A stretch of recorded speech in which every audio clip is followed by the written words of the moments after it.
Hey, ladies and gentlemen, welcome back to the channel. As always, it is Nick here, back with your daily crypto news and analysis. And today we are going to be talking about Ripple and XRP, as was the vast majority of crypto and finance. And with that being said, I hope that you are all having a beautiful day or a beautiful night wherever you guys are out there in the world. So, just like I said, we needed to be prepared for what was going to happen today. The number one thing that I said yesterday was be warned before Monday morning. What was going to happen on Monday morning? Well, we were going to get the stock market opening and major markets around the world that were going to react to the narrative and the mainstream news headlines. Now, with that came the rejection at significant resistance for Bitcoin, and most of the market did sell off with it. As we look throughout the list on the 24-hour span, there is a lot of altcoins that are pumping, but for the most part, there's still a large amount of them negative on the 24-hour span. But there is a lot that is still pumping right now, and we still need to be aware of that. But even if we look at the top 500, again, most of these gains are not like massive. Like when we're talking about alt season, guys, these are very, very small gains. What we are waiting for is confirmation of the bottom being in, and we don't have that just yet on Bitcoin. Not until we reclaim the trend, which I've outlined in yesterday's video, as well as the video prior. And as we really look at the space right now, we are still in greed territory on the Fear and Greed Index. Now, it's not something that I look at heavily and say, all right, well, we have to, go significantly lower. I just think that we need to chop a little bit more until we are getting into the neutral territory. But regardless, right, we got the announcement that Hong Kong approves spot Bitcoin and Ethereum ETF applications. Now, this is very interesting because it's not just Bitcoin ETFs, it's also Ethereum ETFs. Everyone was very, very bullish because of this. Now, like I said, if we go over to Bitcoin, we got this announcement right at resistance, right at $67,000, the key level that we have been needing to actually push above and break over. And as we look at the current chart for this, we are in a little bit of a trend currently that we still need to be aware of, and we cannot lose this. And what is that trend? Well, we have a low down here, followed by a higher low, and so far a higher low. Lose this structure, and guess what? We go back into bearish territory where we could very well retest the low $60,000 range, just like we are right now. I mean, realistically speaking, yesterday I told you guys that we need to maintain a structure here where we are in a nice level, and that nice level is in a higher low, higher high scenario. Right now, we're not really going into a higher high scenario. We are still fighting resistance and rejecting off of it. And now what we need to maintain is the higher lows. Because if we lose these lows, then guess what's on the board?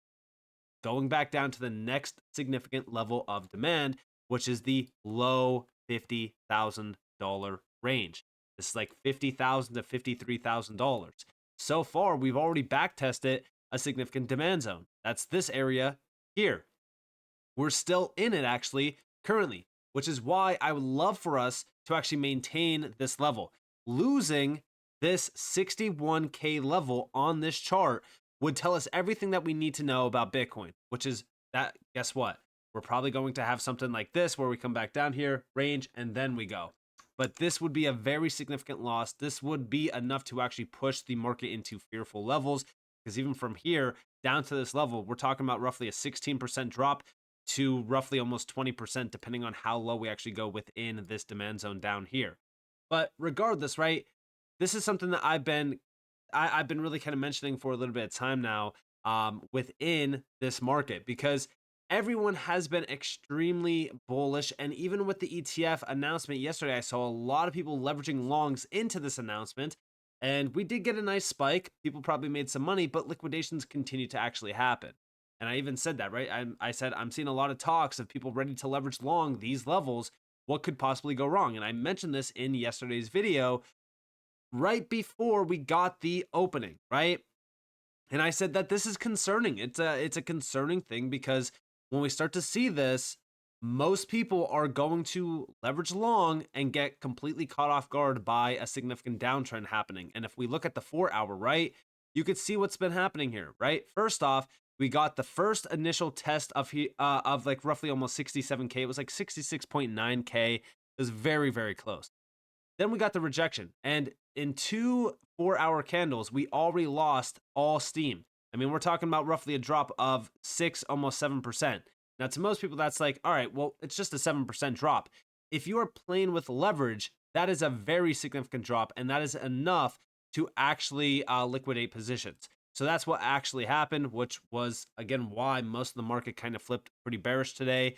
But there is still a lot of green out there in the altcoin market. A lot of them, in terms of the green, are illiquid, which I've talked about, but some of them are pretty solid projects as well. But regardless, we're still waiting for all of the altcoin market to really kind of wake up in a very large way. But this is something that I've been watching because everyone is still trying to time this bottom. They're still trying to, long the bottom. But the problem is that it's still uncertain until we break the $67,000 level on Bitcoin and regain the trend. That's what I keep saying. Like, we don't need to complicate this. It's very simple, right? We regain that 67K level and the bottom is basically in on Bitcoin, which means we could target some higher levels. And I did outline this actually on X as well. I said if we can regain 67K, the next target is $74,000, aka making a new high on the chart. That way we could actually target the next level, which is $80,000 plus. But until we regain 67K, we are still in a bearish formation where we are going to either range down here for a little bit of time and chop, while altcoins either chop or some altcoins will pump, because as we do range, guess what? There's really no major change on altcoins. They can do whatever they want. But if we are going to get a significant loss of this level and come back down to this level, that's when altcoins get completely eviscerated because of Bitcoin dominance. Now, with the ETF flows on 415, big shout out to HODL15 Capital, we got a few updates. So one, Grayscale Bitcoin, it's almost every single day negative outflows. But if we actually look at some of the other ones like iBit, it actually had over 1,162 Bitcoin inflows, about roughly $78 million. And there has been a lot of buying occurring even outside of the ETFs. I mean, ETFs, for the most part, are not very strong right now. There's not a lot of, inflows because, again, you have a lot of uncertainty. Like, for an example, this is the total for all ETFs. It's not a very large amount at all. In fact, it's really nothing too crazy, which is the number one reason why I look at this and I'm like, all right, well, we're still at a point in time where uncertainty is flooding in the market, which is also why we're starting to see ETF inflows and even outflows kind of just neutral, if you will. There's not a lot of big changes happening here, and for the most part, Grayscale continues to lose more and more Bitcoin every single day. BlackRock's iBit continues to gain momentum, but it's not like very significant versus what we've seen in the past. Outside of this, there has been a lot of whales buying the dip, though. This individual, we don't know who it is, obviously, but they have been buying pretty much 100 Bitcoin daily and on multiple days where we start to see significant downtrends happen. And here you can actually see the entire wallet. There's been a ton of buying from this wallet. And even here's another screenshot. You could see how much that they are buying. You could see the overall amount that this wallet is worth. It's worth over $6.3 billion. They hold about roughly over 60,000 Bitcoin, which is pretty significant to say the least. Now, could this be, an exchange? We don't know, right? But I do think that this is a wallet to watch, especially considering the fact that even going back to 2021, there was a lot of buying right before big moves happen on Bitcoin as well in a lot of those top wallets. So definitely keep a close eye out on the accumulation. Also, outside of this whale buying, we can see over here that the $120 million worth of Bitcoin bids were just pulled. FYI, spot still trading at a premium. Everything else is still looking very healthy. And this is actually from Credible Crypto. This was about roughly almost 1 p.m. And 1 a.m. This was almost 1 a.m. on the 15th. But regardless, here we have the overall chart on this. And this was followed up with a quick update. This was at about this was the day prior, which I did include in the video, which I was talking about some of the spot trading at a premium. You can actually see the amount here. And this was the updated view of that. Regardless, this still does look healthy. We still need to have that higher low, created on Bitcoin. Right now, this is still looking as though it's in a bearish formation until we start to reclaim significant highs, which is like 67K. 67K is the target for me. Until we reclaim that, I'm still not dead set on us being bottomed out here.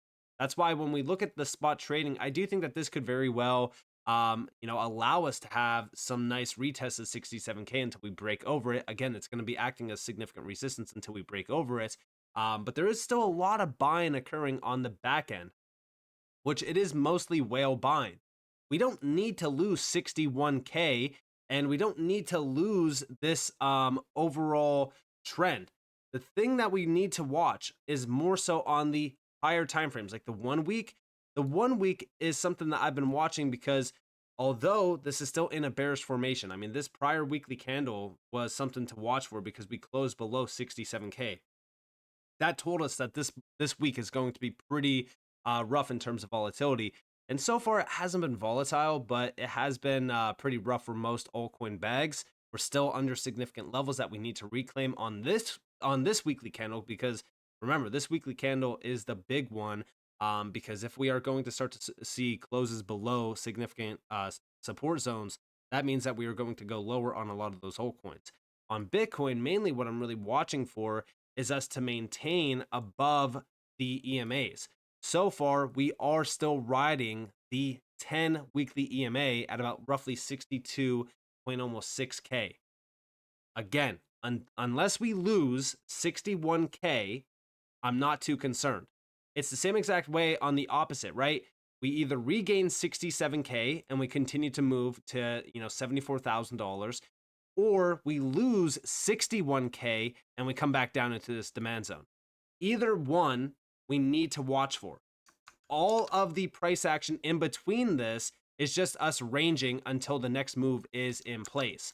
So these are the only two levels that I'm really kind of watching for this week and in this weekly candle close. Again, a close within this range is not too significant in my opinion, or too bearish, but I would like for us to actually start gaining some momentum and breaking over 67K. We are, I believe, what now, 3 days away? Yeah, 3 days away from the Bitcoin halving. I don't think that this is an event that everyone should look at and say, oh, well, Bitcoin's going to pump with this. Typically, we actually sell off into the halving, which is why I do think that we are actually selling off right now on Bitcoin.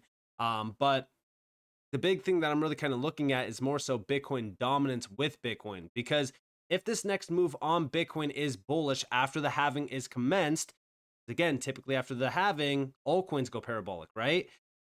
Or at least in the past and previous cycles, that's what the overall case has been. If we are just going to range here on Bitcoin and break this level and go parabolic while Bitcoin dominance breaks down, then altcoins are going to have a very good time in the market. The big thing that I'm watching on Bitcoin dominance right now is where we just recently retested. We retested 55.25%, which is resistance. And now it seems as though it is turned into support. And currently, this is still having a little bit of a spike, nothing too crazy. I've been also watching this on the weekly. Weekly right now, resistance is at about roughly 55.71%. But so far, we've already had an impulsive move off of resistance from December 4th. I'm watching to see if this is either going to reject heavily again at resistance, or if we are going to pump to 58% to possibly even 60%. If that is the case in the short term, while either Bitcoin breaks down, if either Bitcoin breaks down, then altcoins get completely eviscerated, like I said, or if Bitcoin is going to pump while Bitcoin dominance helps it push even higher, because again, remember, dominance is providing us an insight on how much dominance is being usurped from altcoins into Bitcoin and how much focus is on Bitcoin during this time. If Bitcoin's going to have that move up while Bitcoin dominance gains momentum with it, and then Bitcoin dominance tops while we go on that last major run up on Bitcoin, then that's going to be very exciting. But we can't get too far ahead of ourselves right now, because even if we look at like the XRP Bitcoin pair, for an example, we're still at significant lows. Like these are, major lows. Altcoins haven't been looking extremely strong against Bitcoin. There's only been a few outliers. On Sunday night, altcoins did look very strong, and that was because Bitcoin dominance was starting to reject a little bit. But now that this is starting to gain a little bit of strength, I am more so watching to see what Bitcoin's next move is going to be. Because if that is the case, right, if we have Bitcoin dominance start gaining momentum, and if Bitcoin cannot have that big significant bounce and break over 67K, then the Bitcoin pairs for a lot of these altcoins are going to have a very rough time in the overall market.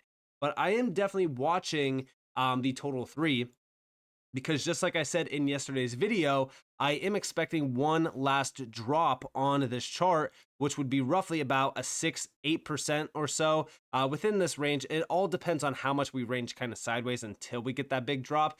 But I'm expecting us to retest this trend line one last time before the big move to the upside, and then we reject it one last time before the ultimate breakout above 180. $823 billion roughly. So that's what I'm watching for on the total three, at the same time that the dollar is also breaking out, which is also giving us a little bit of an insight on where we are at currently on Bitcoin, right? Because if this continues to break out to the upside, well, Bitcoin's going to have a rough time trying to break out. The big thing that I'm watching for on this one as well on the dailies, so we could actually just kind of move this line up real quick because that was the initial breakout point. This is the level at which we either one are going to reject heavily, or if we are just going to continue to break out. But this was the big moment, right? This was the big moment. We also broke out of a 2-year downtrend on this chart. Currently, the trend line that's on the top there is actually on the macro going all the way back to the 80s. I do think that up here we will start to reject. So this is where the dollar most likely rejects and has a significant downtrend if we get that high. Again, it all depends on if we are going to break out of that last level, which we still need to watch the dollar closely this week, because we could either have a rejection here or we could have a rejection up here. The big thing that I was looking at, and there was two scenarios, was either if we are going to retest this level that we just broke over, we're starting to peak over, if we were going to reject there and actually back test this trend line and then lose it, which would ultimately give us the next wave up in the market, or if we were going to break out, which is pretty bearish for Bitcoin and all risk on assets, which is why we are also starting to see a big sell-off on Bitcoin, because on the daily, we started to actually break over this just yesterday alone. And today, well, you can pretty much see how bullish this is. So we need to watch this, because this is the level at which there would be a significant rejection on the DXY. Or if we just continue to pump beyond that, well, the next target is like 109 to like 111. Again, that's where we really look to see the dollar reject after the halving, where Bitcoin could ultimately take its next big move to the upside above 67K, possibly even 74,000, and then $80,000. My key targets on Bitcoin this bull run is like 80 to 100K. But that's when we really watch Bitcoin dominance, and we also watch the Bitcoin pairs on a lot of these altcoins like XRP, for an example. But overall, to really kind of summarize things, because I do know that we went over quite a bit of information in this, to really kind of to simplify everything, there's two levels that you need to watch for on Bitcoin.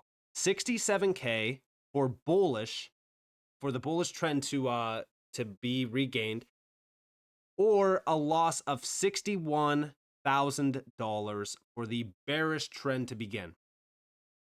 That should be the move. If we lose this 61K, that should be the start of the move down to this level down here, which is like roughly $50,000 to $53,000. Now, when we start to see that break down on Bitcoin, I don't care about any altcoin. I just care about Bitcoin having a significant bounce from down here in this demand zone. Failure to bounce would tell us everything we need to know about this market right now. It will tell us that either one, we are topped out, or we are going to have a much larger drop in the market before we get that impulsive move. I'm expecting us to not lose 61K, but there's always a possibility of this next demand zone being tested. I saw a lot of comments on the video from last night where they said, there's no way that we are going to drop today. We are going to pump. And guess what? We rejected right at resistance and we lost the trend. Right now, we are still maintaining the 10 weekly EMA, and we are also right between the resistance zone On the daily, this is what the EMAs look like. We still need to regain some of those EMAs. Unless we really kind of, get a big move in the market and break over 67K, I do still think that we are going to range here and chop a bit while altcoins still kind of either one gain a little bit of momentum, or they either start chopping as well with Bitcoin. We still need to watch Bitcoin dominance because, again, this is starting to gain a little bit of strength. I'm watching to see if we break over that resistance zone at about roughly 56%. And I'm also watching the DXY to see if we break over this significant area of resistance where we started to top out on. I mean, ultimately, the big level to break is like 107. So with that being said, I hope you guys enjoyed this video.